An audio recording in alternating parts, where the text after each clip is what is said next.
Si vous aviez croisé Sarah il y a quelques années, vous auriez vu une fille qui avait tout pour elle. C'était la fierté de sa maman. À l'école, elle ne blaguait pas, toujours première, toujours avec ses livres. Son rêve, devenir médecin. Elle voulait porter la blouse blanche, pas pour l'argent, mais pour soigner les gens de chez elle qui souffraient. Dans le quartier, tout le monde disait « Sarah, elle va aller loin ». Mais ce que les gens ne voyaient pas, c'est qu'à la maison, c'était dur. Parfois, il n'y avait même pas de quoi manger avant d'aller en cours. Et la faim, ça finit par fatiguer même les plus courageux. Et puis, il y a eu les copines. Vous savez, ces filles qui ont toujours le dernier iPhone, les plus belles perruques et qui ne semblent jamais travailler. Elle disait à Sarah « Ma chérie, avec ta beauté là, tu vas rester souffrir avec tes cahiers? Regarde-nous, on vit la belle vie. » Au début, Sarah disait non. Elle tenait bon. Mais à force de voir ce luxe et de sentir la galère à la maison, elle a craqué. Elle a commencé à les suivre juste pour voir. C'est ça le problème du suivisme. On pense qu'on peut faire un tour et revenir, mais on ne sait pas où le chemin s'arrête. Un jour, une de ses copines lui parle d'un petit boulot de serveuse dans un bar chic. « C'est juste pour servir des verres, tu vas gagner gros », lui disait-elle. Sarah y est allée, pensant que c'était la solution pour aider sa mère. Mais une fois sur place, la réalité la giflait. Ce n'était pas du service. Le patron lui a fait comprendre que si elle voulait l'argent, elle devait donner son corps. Ce soir-là, Sarah n'est pas rentrée dormir.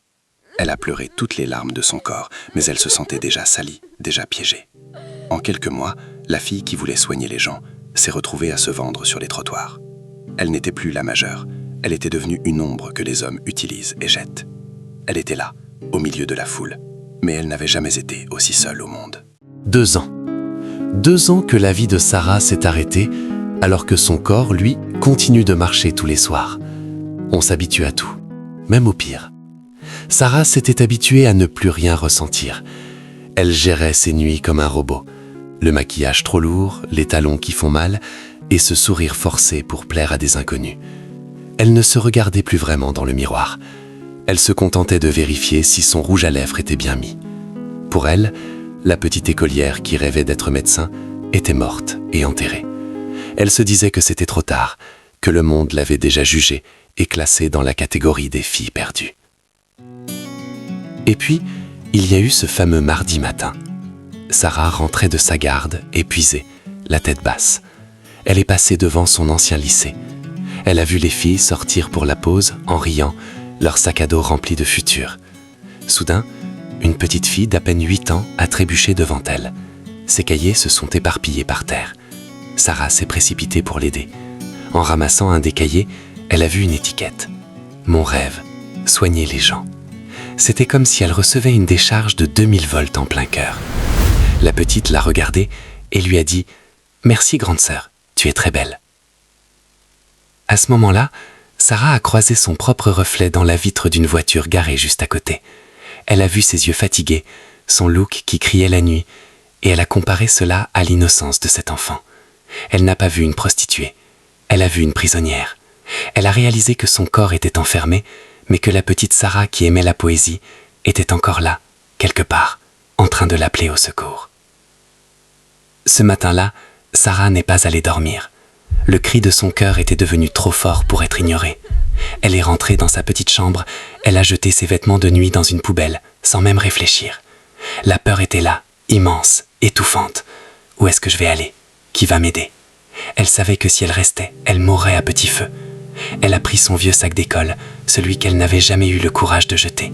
Elle y a mis le peu de dignité qui lui restait. Sans argent, sans plan, mais avec une volonté de faire, elle a ouvert la porte.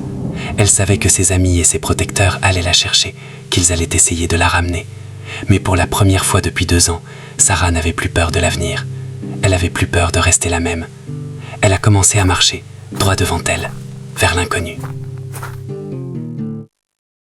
Partir, c'était le plus facile. Le plus dur, c'est le lendemain matin. Quand Sarah s'est réveillée sur un banc public, avec son vieux sac pour seul oreiller, la réalité l'a frappée au visage. Elle n'avait plus rien. Pas de toit, pas d'argent, et surtout, plus personne pour lui dire quoi faire. La tentation était là, brûlante. Son téléphone vibrait. C'était ses anciennes copines qui l'appelaient, lui promettant qu'elles allaient l'aider si elle revenait. « C'est trop dur pour toi, Sarah, reviens !» Elle a regardé son téléphone une dernière fois, a pris une grande inspiration et a retiré la puce. Ce jour-là, Sarah a choisi d'avoir faim en étant libre, plutôt que d'être rassasiée en étant esclave. La réinsertion, ce n'est pas un tapis rouge, c'est un champ de mines. Partout où elle allait pour demander du travail, elle sentait les regards, les gens du quartier qui murmuraient « C'est pas la fille qui traînait là-bas ?» Le mépris fait plus mal que la faim. Mais Sarah a baissé la tête et a accepté tout ce qu'on lui donnait. Elle a lavé des sols, elle a porté des sacs de ciment, elle a fait la vaisselle dans des gargotes sombres pour quelques pièces.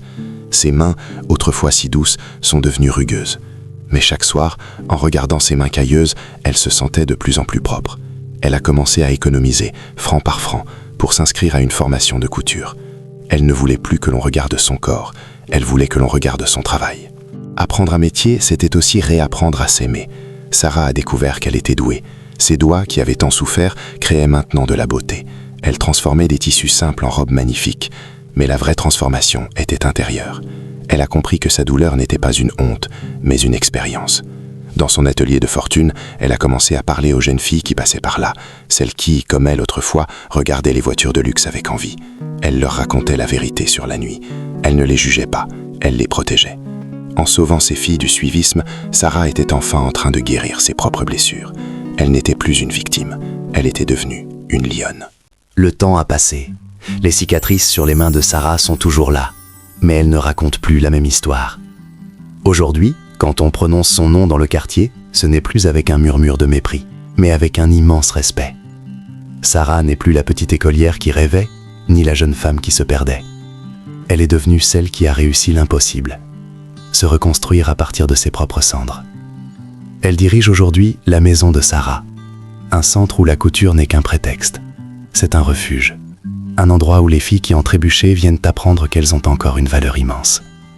Elle ne leur cache rien de son passé.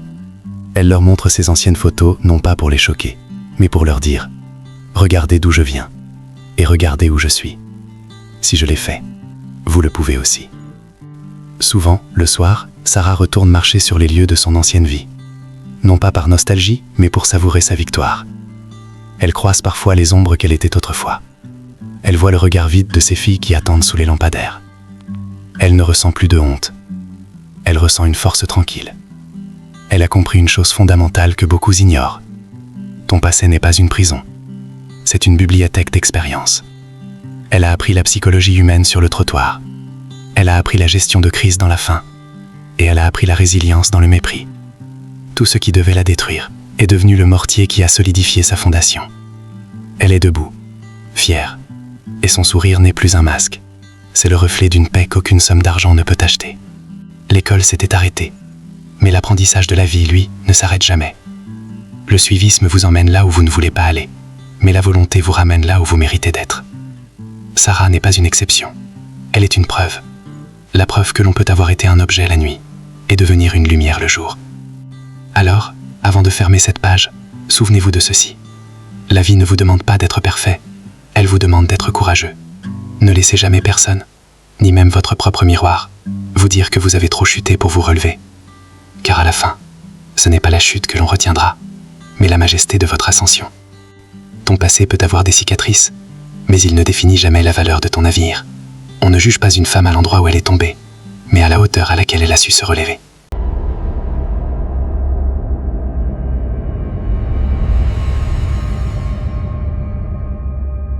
Dites-moi en commentaire quelles leçons retenez-vous de cette histoire, et je me ferai un plaisir de les lire.